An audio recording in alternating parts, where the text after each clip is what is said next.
하나님 말씀 보셨습니다. 하나님 말씀은 사도행전 12장 6절부터 12절까지 말씀 보시겠습니다.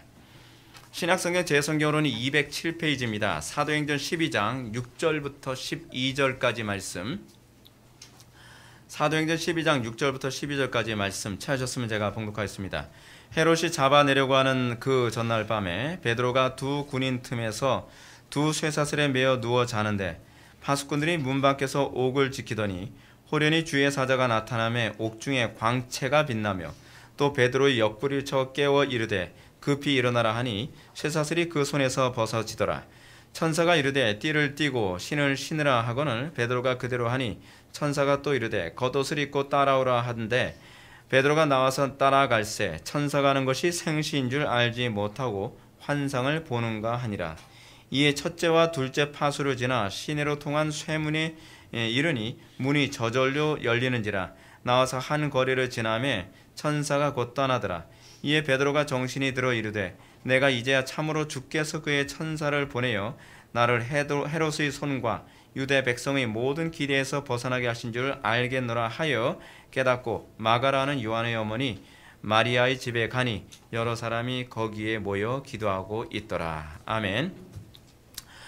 이 시간은 베드로의 탈옥이라는 제목으로 하나님 말씀 증거하도록 하겠습니다. 베드로의 탈옥. 지난 시간에 우리가 교회가 세상으로부터 박해를 받게 되는 중요한 요인이 무엇인가에 관해서 살펴보았습니다. 본질적인 요인은 신앙의 문제인 건 맞습니다. 본질적인 요인은 세상과 하나님과의 적대적인 그런 영적인 원리 때문에 교회가 박해를 받고 핍박을 받는 것 맞습니다. 그러나 명분상으로는 주로 세상이 교회를 박해할 때는 정치적인 명분을 가지고 교회를 박해할 때가 많다는 것을 우리가 지난 시간 말씀을 통해서 살펴봤습니다. 세속 정치를 우리가 무시하는 것이 얼마나 비성경적이고 그리고 세속 정치를 무시하는 것에 관해서 우리가 얼마나 성경적으로 잘못 이해하고 있는지를 우리는 성경을 통해서 다시 한번 점검해 봐야만 합니다. 간혹 가다가 사람들이 가이사의 것은 가이사에게 하나님의 것은 하나님에게 라는 그 용어를 인용하여 그 성경 말씀을 인용해서 교회가 세속 정치에 관심을 갖지 않는 것이 마치 그것이 기독교 신앙인 것처럼 가르치는 경향이 있는데, 여러분 그렇게 되면 그것은 사실은 우리가 그리스도인으로서의 역량, 그리스도인들이 책임을 져야 되는 그 영향력을 정치적인 영향에 대해서는 우리가 배타적으로 생각하는 것이 되어버리고 맙니다. 우리는 삶의 모든 영역을 성화시켜야 될 필요성이 있습니다. 우리는 그걸 위해서 부름받았습니다. 근데 어떻게 정치적인 영역의 성화에 관해서 우리가 무관심한 것이 그것이 성경적이라고 얘기할 수 있습니까? 정치 세계야말로 정말 가장 성화되어져야 될 영역 아닙니까? 근데 정치의 영역에 있어서는 성화에 관심 갖지 마라, 거기는 마귀의 영역이다 라고 한다면 그것은 전형적인 플라톤주의 이원론의 사고를 가지고 있는 거죠. 그것은 철학이지 성경의 가르침이 아닙니다. 예수님께서 시저의 것은 시저에게, 그러니까 가이사의 것은 가이사에게, 하나님의 것은 하나님에게 라고 하는 개념은 소위 세속에 대해서 무관심하라는 플라톤적 이원론을 우리에게 얘기하고 있는 개념이 아닙니다. 너희들이 세상에 헌신된 사람이면 너희들이 세상에 속한 사람이면 너희들은 세상에 헌신될 것이고, 너희들이 하나님께 속한 사람이라면 너희는 하나님께 헌신된 존재가 될 것이다 라고 하는 메시지를 우리들에게 전달해주고 있는 겁니다. 이 본문을 그렇게 와전되게 자기 방식대로 임의대로 해석을 하게 되면 굉장히 심각한 오류를 범하고 있는 것입니다. 사단은 교회를 통해 복음이 확산되지 않도록 하기 위해서 정치적 명분을 가지고 교회를 박해할 때가 많이 있습니다. 그것에 관해서는 제가 지난 시간에 구체적으로 언급을 했습니다. 전 세계가 항상 정치적 명분을 가지고 기독교를 합법적으로 박해했습니다. 그들은 항상 정치는 옳고 그름의 논리보다는 정치적 논리에 의해서 기독교를 박해합니다. 기독교가 옳지 않기 때문이 아닙니다. 중국에서도 지금 기독교를 박해하는 것은 기독교가 옳지 않기 때문이 아니라 기독교의 그 체계가 소위 중국의 정치의 불편한 존재이기 때문에 박해를 하는 것입니다. 지금도 전 세계 기독교가 박해를 받는 중요한 상당수 논리는 바로 이런 정치적 논리 때문에 기독교가 박해를 받습니다. 그건 이슬람도 예외가 아니라 그랬습니다. 따라서 우리가 지난 시간에 살펴보았던 것처럼 베드로는 당시 헤롯 아그리파 1세의 정치적 목적으로 말미암아 옥에 갇힌 신세가 되었습니다. 헤롯 아그리파 1세가 기독교에 대해서 불편한 감정을 갖고 있었던 건 아니었어요. 기독교를 박해하는 것이 그 당시 유대인들에게 자기 자신의 정치적 목적을 이루는 데 있어서 유리하다라고 판단됐기 때문에 어떤 죄의 몫을 뒤집어 씌워서 지금 베드로를 죽이려고 하고 있다는 사실이죠. 이런 절망적인 상황 속에서 교회가 세상의 정치 권력을 이길 수 있는 유일한 길은 정치적 데몬스트레이션을 하는 것이 아닙니다. 가장 적극적인 방법이 뭔지 아십니까? 기도하는 겁니다. 많은 사람들이 기도를 우습게 보는 경향이 있습니다. 그래서 정말 이 문제를 정치적인 문제로 바꿔버립니다. 여러분, 저는 개인적으로 세상이 정치적으로 교회를 박해한다고 해서 교회가 정치적인 방법으로 세상과 싸우는 것에 관해서는 저는 별로 그다지 긍정적으로 생각하지는 않는 입장입니다. 해석을 할 때는 그것이 정치적인 문제지만 이 문제를 해결하는 것은 영적으로 해결하는 것이 가장 올바르다고 판단하는 입장이 있습니다. 그래서 우리가 선택해야 될 것은 정치적인 방법론을 찾는 것보다는 우리는 모여 기도하고 하나님의 은혜를 구하고 또 이런 환경이 우리에게 주어지게 되는 원인을 찾아서 회개해야 될 부분은 회개하고 또한 우리가 순종하고 헌신해야 될 부분은 헌신해야 된다고 저는 생각을 합니다. 그러니까 진단하는 것과 이것을 접근하는 방식은 또 별개의 문제라는 것을 여러분들 염두에 두셔라. 저는 이렇게 말씀을 드리고 싶습니다. 지금 이 정치적인 문제에 관해서 베드로를 끄집어내는 데 있어서는 교회는 무능합니다. 실제로 바울이 얘기했던 것처럼 세상에서 그 당시에 가장 무능하고 연약하고 못 배운 사람들이 주로 기독교인들이었기 때문에 이 문제를 정치적인 방식으로 해결한다는 것은 불가능한 상황이었습니다. 마치 지금 교회 상황은 과부의 강청기도와 같은 상황에 처해 있습니다. 그들은 과부와 같습니다. 무능합니다. 가진 것이 없습니다. 아무것도 없습니다. 그들은 오로지 하나님만이 나의 기도를 들으시고 하나님만이 우리의 기도에 우리의 억울함을 해소시켜 주실 수 있을 거라고 하는 어떤 철저한 이 절박감을 가지고 하나님께 매달리고 있습니다. 그리고 이렇게 교회가 전적으로 하나님만을 의지하게 될 때에 그래서 하나님의 위대하심, 높고 위대하심이 비로소 그 실체를 드러나게 됩니다. 이제 우리는 지난 시간에 이어서 옥에 갇힌 베드로가 성도들의 기도를 통해서 그러면 어떻게 구원을 받게 됐는가, 그리고 이 사건을 통해서 하나님의 높고 위대하심이 어떻게 드러나게 됐는가에 관한 문제를 한번 살펴보도록 하겠습니다. 6절 말씀 다 같이 한번 한 목소리로 읽겠습니다. 시작.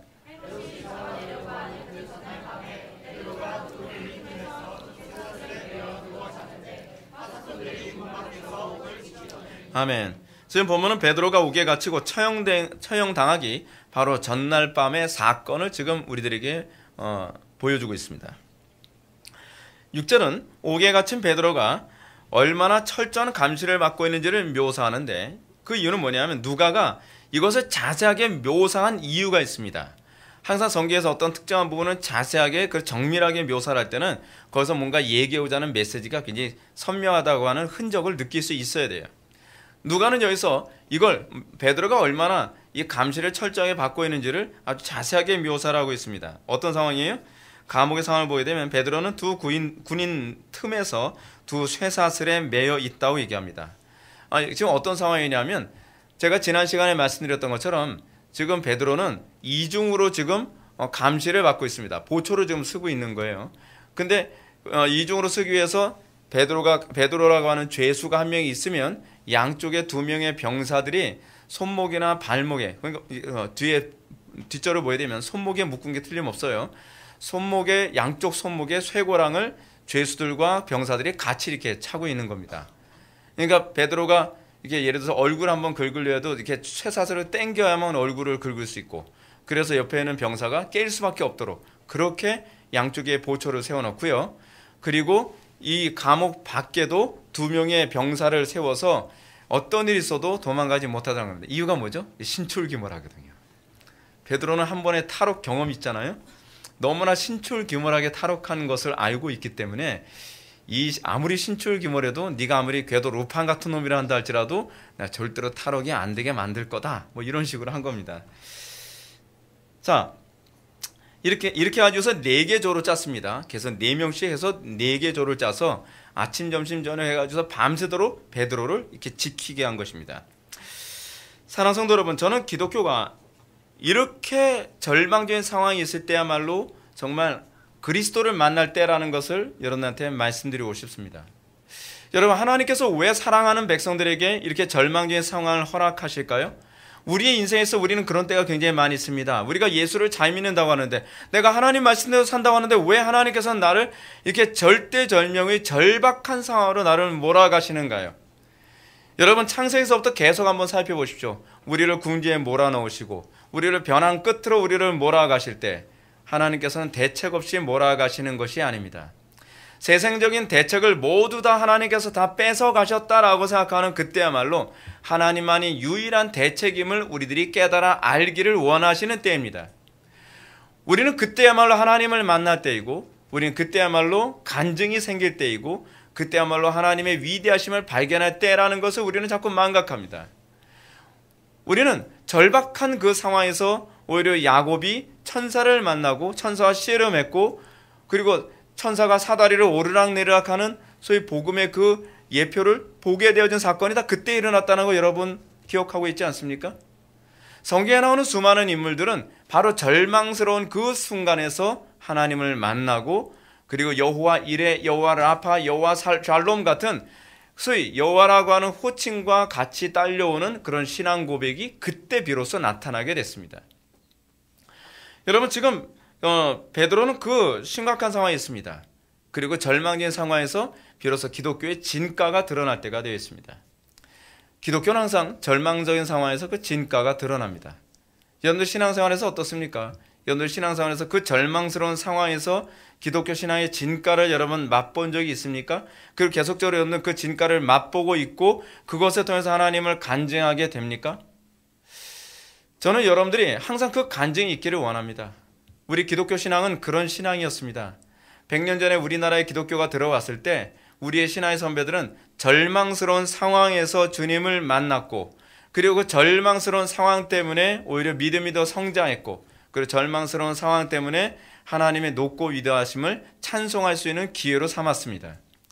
오늘날 기독교가, 특히 이 한국 기독교가 이 자생력을 잃었고, 한국 기독교가 소위 그 야생성을 잃었다는 것이 바로 그겁니다.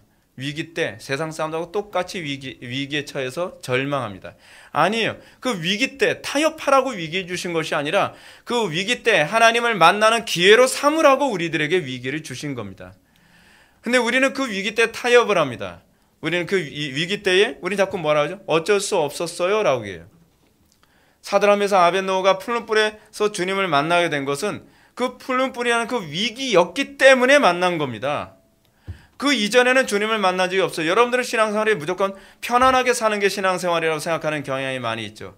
근데 여러분, 그런 가운데서 주님을 만난 경험은 없습니다. 위기 때 정말 여러분들이 힘쓰고 애쓰며 주님을 찾고, 그러면서 우리가 주님을 만나는 거예요. 너는 내게 부르짖으라 내가 응답하겠고, 부르짖으라 라고 하는 그 말씀엔 우리가 철저한 절박감, 위기 상태에 대한 전제를 띄고 있는 표현이거든요. 그 가운데서 이스라엘 백성은 주님을 만난 경험과 간증이 있었습니다. 우리나라의 인류 역사상 가장 위대한 부흥이 우리나라에서 있었죠. 그러니까 초대교회 때보다 더 큰 부흥이 일어났었는데, 그것이 바로 1907년에 평양에서 일어난 부흥이 교회 사가들은 인류 역사상, 기독교 역사상 가장 크고 가장 위대한 부흥이었다고 그렇게 평가합니다. 근데 여러분, 1907년에 평양에서 부흥이 일어나게 된 배경이 무엇입니까? 그 절망이에요. 기독교는 굉장히 역설적이에요. 기독교는 1905년에 제가 아까도 말씀드렸던 것처럼 을사늑약이라고 불리는 이 을사조약으로 말미암아 우리나라 국권을 완전히 상실하게 되었습니다. 우리나라 국권을 완전히 상실하게 되었다는 소문이 전국에 다 퍼지게 되자 그 당시 조선 사람들, 대한제국이죠. 대한제국에는 모든 국민들이 다 땅을 치며, 집 밖에 나와서 땅을 치면서 다 통곡했다 그럽니다. 한반도 전체가 울음바다가 된 겁니다.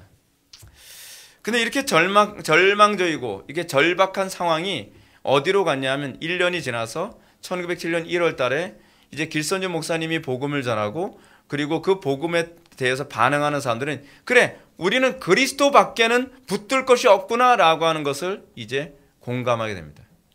인간의 존재는요, 얼마나 교만하냐 하면 내가 그리스도 이외에 붙들 것이 있다라고 생각되는 그 상황에서는 절대로 그 마음이 가난해지지 않습니다. 그 마음이 겸손해지지 않습니다. 쥐뿔도 가진 것 없어도 조금이라도 풀뿌리라도 붙잡을 거 있으면 풀뿌리를 붙잡지 그리스도를 붙잡지 않습니다. 이것이 인간의 악함입니다. 그래서 하나님께서는 하나님만 전적으로 의지하도록 하기 위해서 국가의 국권이라고 하는 것을 송두리째 하나님께 걷어가시고 그 국민들이 온통 하나님께 부르짖고 매달리는 가운데 1907년에 엄청난 대부흥이 일어나게 되었습니다. 이 부흥을 통해서 여러분 이 한반도 전체가 완전히 불바다가 됐습니다. 한반도 전체가 완전히 이 복음으로 확산되기 시작을 했습니다. 이 위기를 통해서 하나님의 위대하심이 그 실체가 드러나게 되는 것입니다. 여러분 오늘날은 왜 하나님께서는 이런 역사를 안 하나요? 개혁파 쪽에 있는 어떤 신학자들은 이렇게 생각합니다. 초기에 복음이 들어왔을 때는 그렇게 역사하는 거래요. 그러나 복음이 어느 정도 들어오고 나서 자리를 잡으면 그렇게까지 성령께서 역사하실 필요가 없대요. 이런 성경적인 근거도 없는 이상한 신학을 도대체 어떻게 사람들한테 그렇게 떳떳하게 가르치는지 이해를 못하겠어요.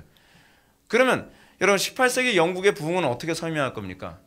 18세기도 그럼 영국의 부흥이 초기 때 들어왔기 때문에 부흥이 일어난 겁니까? 아니잖아요. 문제는 부흥이 일어나지 않는 이유는, 그리고 하나님의 강력한 성령의 역사가 나타나지 않는 이유는 우리가 겸손하지 않기 때문에 그렇습니다. 우리가 전적으로 그리스도만을 붙들지 않기 때문에 그렇습니다. 여러분 같은 18세기 때 아메리카 대륙에서 북아메리카 대륙에서 요한에슬 누굽니까? 그 조나단 에드워즈 같은 그 설교자를 통해서 부흥이 일어나는 건 그럼 어떻게 설명하겠습니까? 그리고 17세기 이전에 기롤라모 사바나롤라 같은 사람이 그 설교를 통해서 이탈리아 전체의 부흥이 일어나는 건 과연 무엇으로 설명하겠습니까? 처음에 복음이 처음 들어왔기 때문입니까? 그거 아니었거든요. 교회가 거의 죽을 만한 상태가 됐을 때에 사람들이 정말 겸손히 하나님께 부르짖고 매달리는 그 사람들을 통해서 하나님께서 부흥을 일으켜 주시는 것이거든요. 하나님께서는 지금도 그렇게 강력하게 역사하십니다.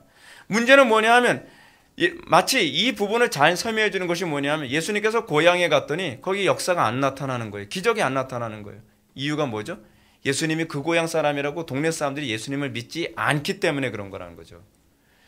예수님을 전적으로 믿고 신뢰하며 우리가 그리스도만을 전적으로 붙든다고 한다면 여러분 1907년대와 같은 부흥은 또다시 일어날 수 있을 것을 믿으시기 바랍니다. 문제는 우리가 그리스도께만 소망을 품느냐에 관한 문제입니다. 오늘 본문에서도 베드로의 상황은 아주 절망적인 상황이었습니다. 야고보는 순교했습니다. 예루살렘 교회는 이제 베드로까지 이르면 이제 중요한 지도자를 또 잃게 생겼다라고 하는 절망감에 빠져 있었습니다. 그들은 굉장히 안타까운 상황에 있었습니다. 그들은 너무도 절망적인 상황이었기 때문에 오로지 하나님께만 집중할 수밖에 없었습니다. 다른 어떤 인간의 방법도 고려의 대상이 되지 않았습니다. 이것이 바로 그리스도를 붙잡는다는 교리의 아주 중요한 핵심입니다. 우리는 다른 것 어떤 것도 붙잡을 수 없고 오로지 그리스도만을 붙잡아야 된다고 하는 절박감에 있을 때, 그때 우리는 과부의 강청기도 같은 기도가 가능해지는 것이고, 그리고 12해 동안 혈우병 앓았던 여인과 같은 그 기도가 가능한 것이고, 그 가나안 여인의 기도 또는 거지 소경 바디메오와 같은 그 기도가 그때 비로소 가능해지는 것입니다. 오늘날 우리의 기도가 간절하지 않은 이유는 무엇이냐면 그리스도를 전적으로 붙잡아야 될 어떤 필요성, 당위성을 우리가 여전히 느끼지 않고 있기 때문에 그렇습니다. 모든 문제는 교만함에 있습니다. 모든 문제는 하나님 이외의 다른 것을 여전히 우상처럼 숭배하고 있다는 것이 문제입니다. 여러분, 이 절망적인 이 기도의 순간, 근데 이 부분이 흥미로운 게 이 사건을 다룬 부분을 잘 보십시오. 오늘 본문이 6절부터 11절까지 이 본문은요 5절과 12절 사이에 놓여 있습니다. 제가 왜 5절과 12절을 얘기하냐면 5절과 12절은 양쪽이 다 기도하였더라 라고 하는 말을 언급하고 있습니다. 기도하고 있더라 라고 하는 이 두 가지 내용이 언급된 그 사이에 그 기도의 결과가 무엇인가, 기도에 의한 역사가 무엇인가를 누가는 의도적으로 그 구조를 통해서 우리들에게 얘기해 주고자 하는 것입니다. 기도가 얼마나 위대한 것인지, 기도가 우리 신앙생활에 있어서 마지막에 할 거 없으면 그냥 선택하는 것이 아니라 무엇보다 가장 첫 번째로 선택해야 될 가장 위대한 것이 무엇인지를 누가는 이 본문을 통해서 우리들에게 얘기해 주고자 합니다. 이 사실을 염두에 둘 때 오늘날 기독교가 그리스도를 붙잡는데 너무 느슨한 이유가 무엇인가? 그 이유는 하나님만 의존하는데 그 마음이 여전히 가난해져 있지 않다는 데 있다는 것입니다. 속된 말로 안타까운 게 없는 거예요. 똥줄이 타질 않는 거예요. 인간이 한 존재는 얼마나 악하냐 하면 인간이 한 존재는 내가 다른 어떤 것도 붙잡을 것이 없지 않는 이상 우리는 결코 하나님만을, 그리스도만을 붙잡지 않습니다. 기도는 어떻게 하는 것인지 아십니까? 기도는 절박하게 하는 것입니다. 기도는 어떻게 하는 것인지 아십니까? 간절하게 하는 것입니다. 기도는 씨름하는 것입니다. 오늘날 기독교가 씨름하는 기도를 잊어버렸습니다. 고상한 기독교, 지적인 기독교, 세련된 기독교, 교양 있는 기독교가 돼버리고 말았습니다. 야성이라는 건 없어져 버리고 말았습니다. 옛날에 우리의 신앙의 선배들, 권사님들 같은 분들 밤이 맞도록 예배당을 지키고 기도하던 그 모습은 이제는 사라졌습니다. 더 이상 예배당에서 철야하며 기도하는 소리는 찾을 수가 없습니다.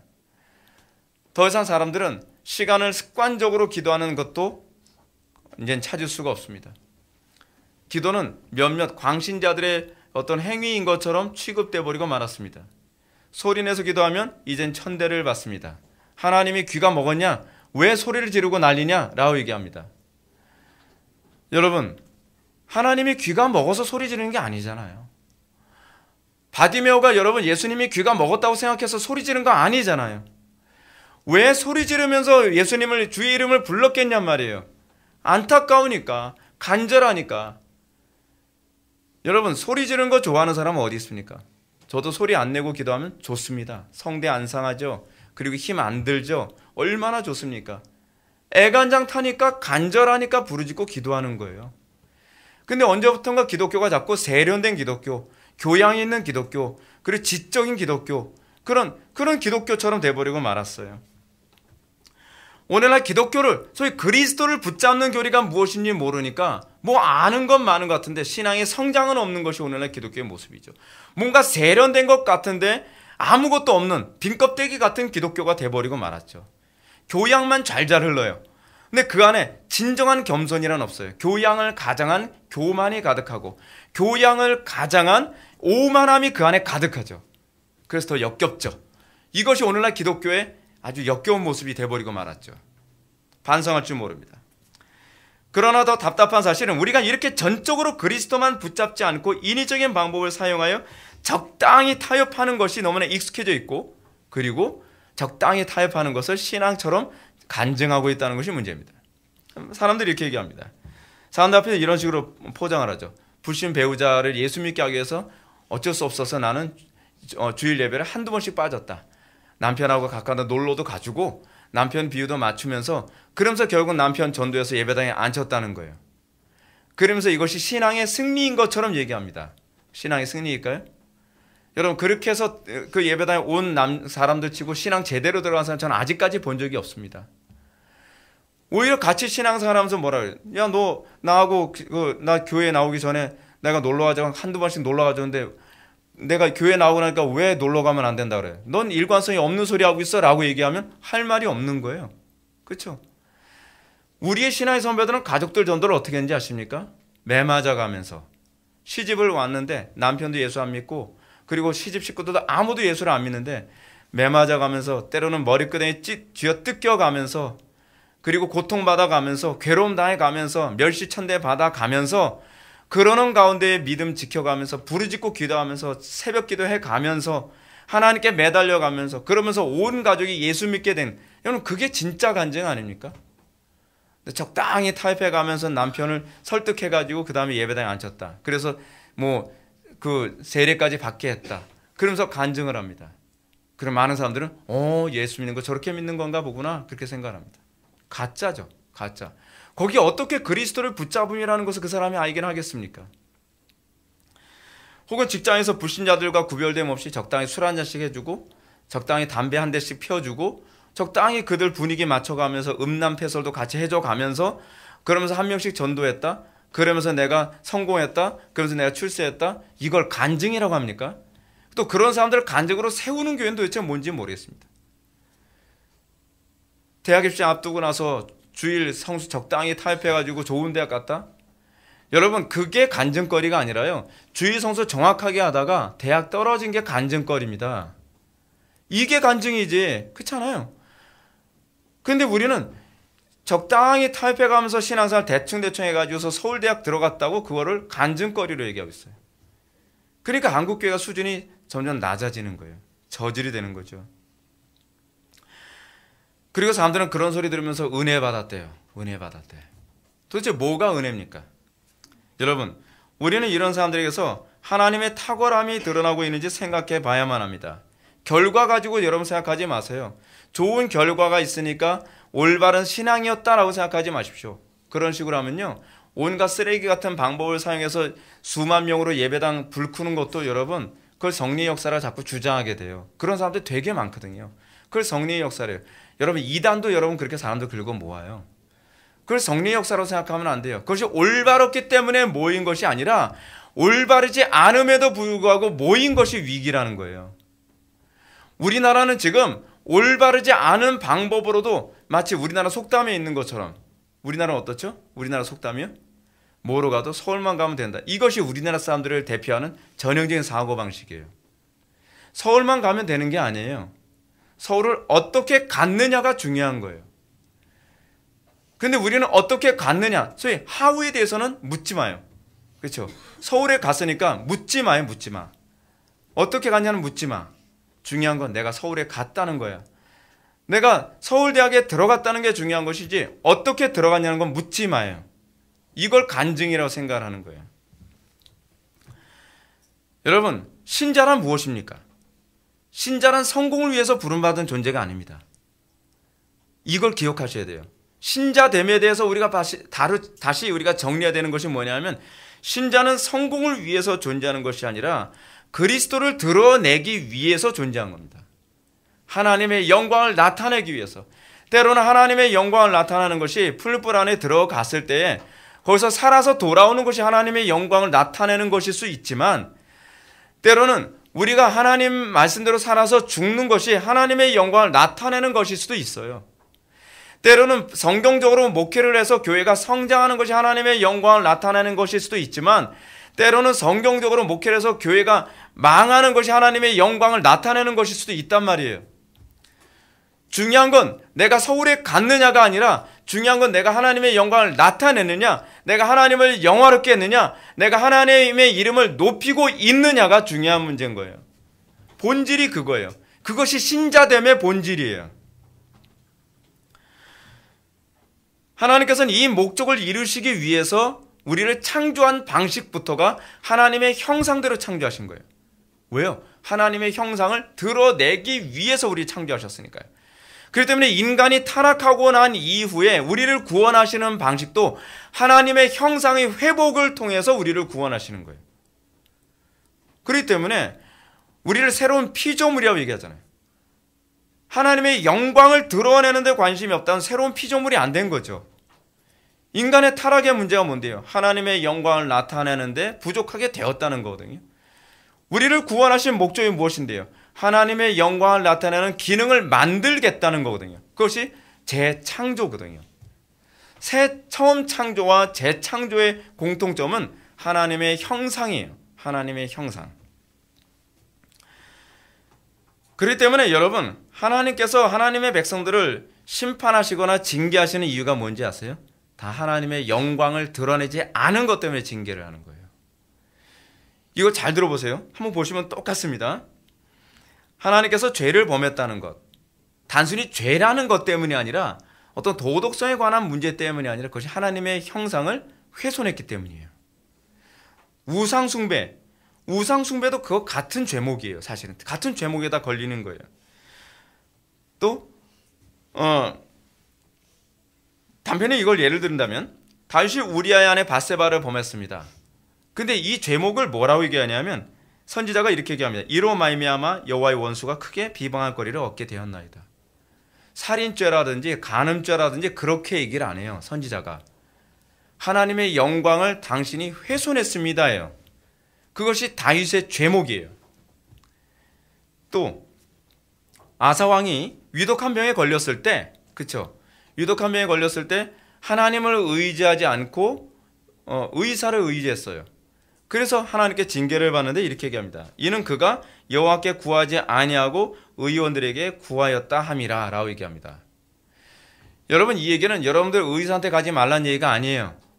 여기서 얘기하는 핵심이 무엇이냐면 우리를 치료하시는 분이 하나님이시라는 것을 드러내지 못했다는 얘기예요.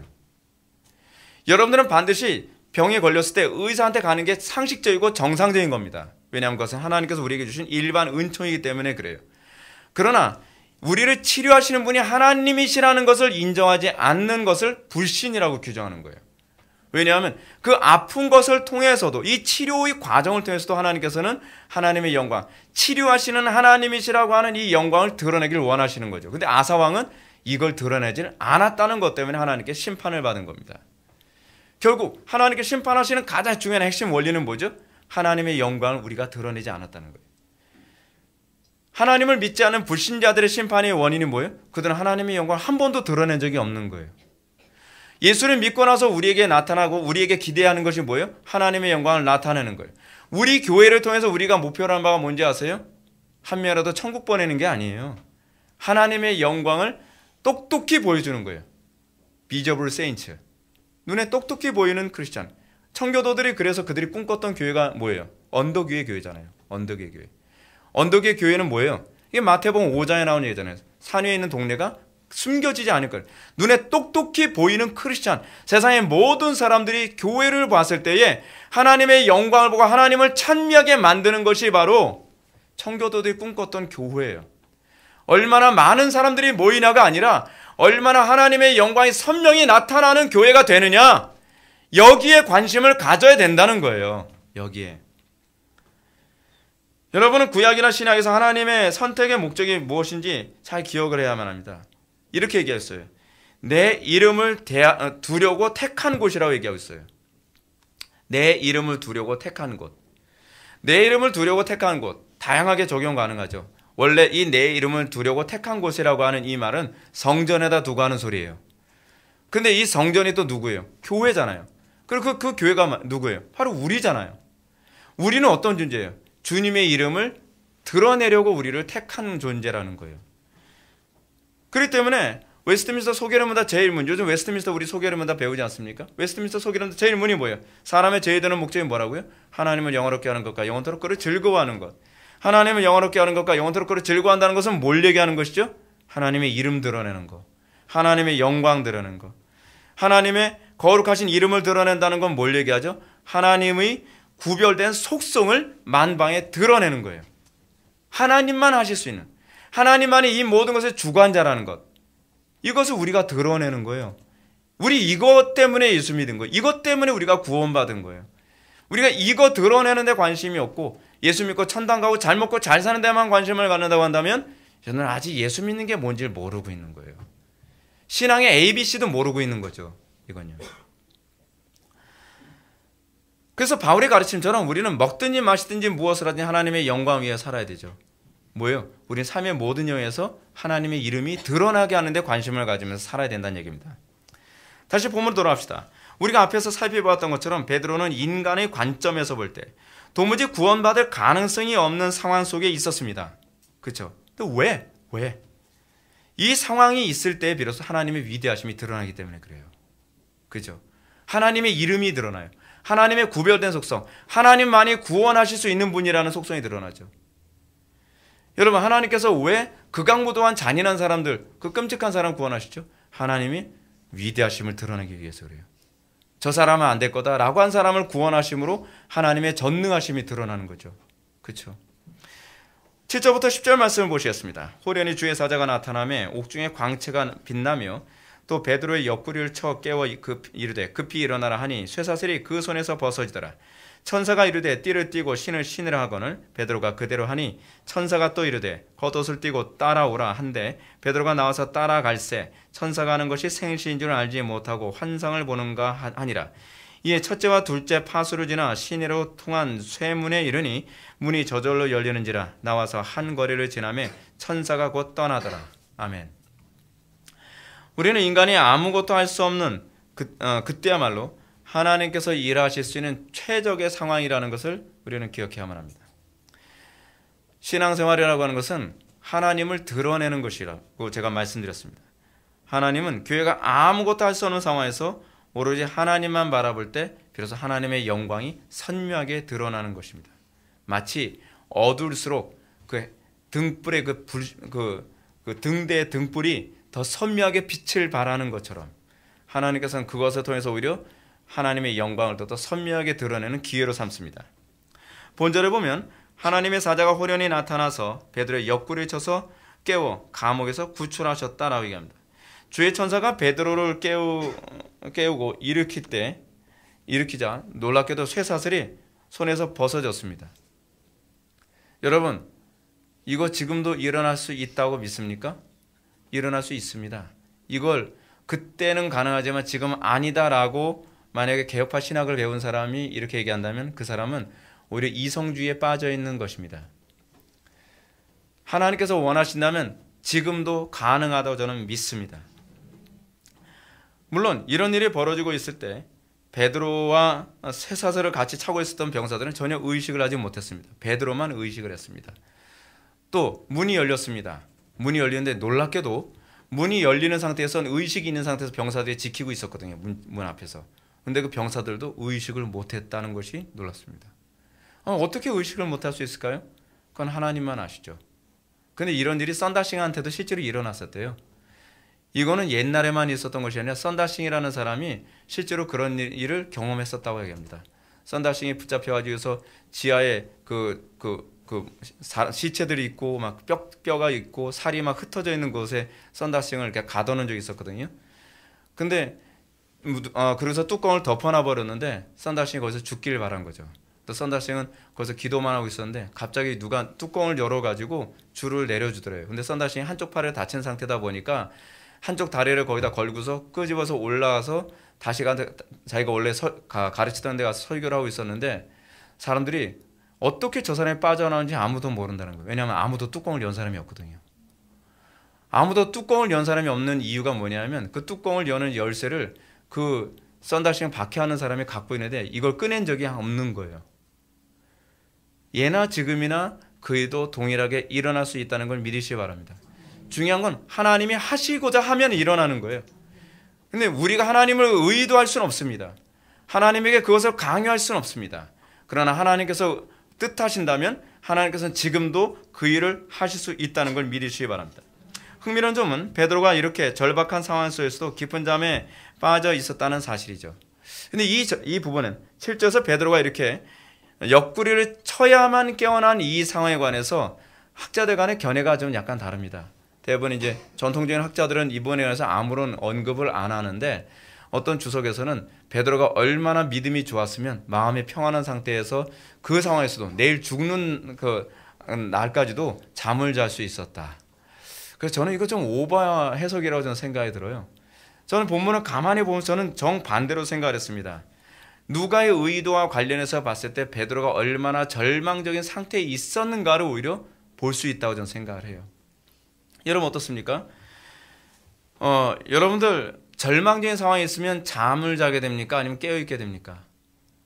이 절망적인 상태에 오면요 피로가 막 몰려옵니다. 그럼 모든 의욕이 사라집니다. 그래서 정말 잠만 자게 되는 경우가 굉장히 많이 있어요. 제가 봤을 때 지금 베드로는 영적으로 너무 지치고 힘들며 육신적으로나 영적으로도 너무 지친 상태이고 침체된 상태에 있어서 졸음이 쏟아진 상태였다고 저는 보여요. 그냥 무능해진 상태. 더 이상 이 환경을 저항할 만한 어떤 힘도 없는 상태에 있었다고 저는 그렇게 보여집니다. 저는 이런 상황에서 신자들의 도구 기도가 얼마나 강력한 역할을 하고 있는가를 우리는 발견해야만 합니다. 여러분 우리는 신앙생활 하면서 지체들이 너무나 어려운 상황, 너무나 감당할 수 없는 힘든 상황에 처해 있을 때 주변에 같은 동료 신자들의 기도가 얼마나 큰 힘을 발휘하는지 아셔야만 합니다. 여러분 아무리 신앙이 좋은 사람도 항상 좋을 수는 없습니다. 항상 충만할 수는 없습니다. 그럴 때 옆에 내 형제처럼 또는 나의 고통처럼 느끼며 괴로워하실 수 있는 같은 지체들의 이 도구 기도가 이런 엄청난 역사를 일으킨다는 것을 사실은 누가는 우리를 통해서 우리에게 이 사건을 통해서 말씀해 주고자 하는 것이라고 저는 봅니다. 실제로 잠언 17장 17절은 그렇게 얘기합니다. 친구는 사랑이 끊어지지 아니하고 형제는 위급한 때를 위하여 낳느니라. 여러분, 우리는 믿음 안에서 한 형제 아닙니까? 우린 믿음 안에서 우리는 한 그리스도 안에서 태어난 거듭난 존재들 아닙니까? 하나님께서 왜 우리를 한 형제로 묶어주셨죠? 위급한 때를 위해서 우리를 낳으시고 묶어주신 것입니다. 그렇기 때문에 한 형제로 묶여진 교회는 형제들의 연약함과 안타까움과 어려움을 봤을 때 내 고통처럼 안타까워하며 간절히 기도할 수 있는 그런 기도의 공동체가 돼야 마땅합니다. 이것이 바로 초대교회의 사랑이었고, 이것이 바로 형제 사랑이 초대교회를 위대하게 만든 원인이었습니다. 초대교회가 위대했던 것은 바로 이런 사랑의 기도 때문이었습니다. 이런 상황을 염두에 두면서 우리 11절과 12절 말씀을 다 같이 한번 읽어보시겠습니다. 시작.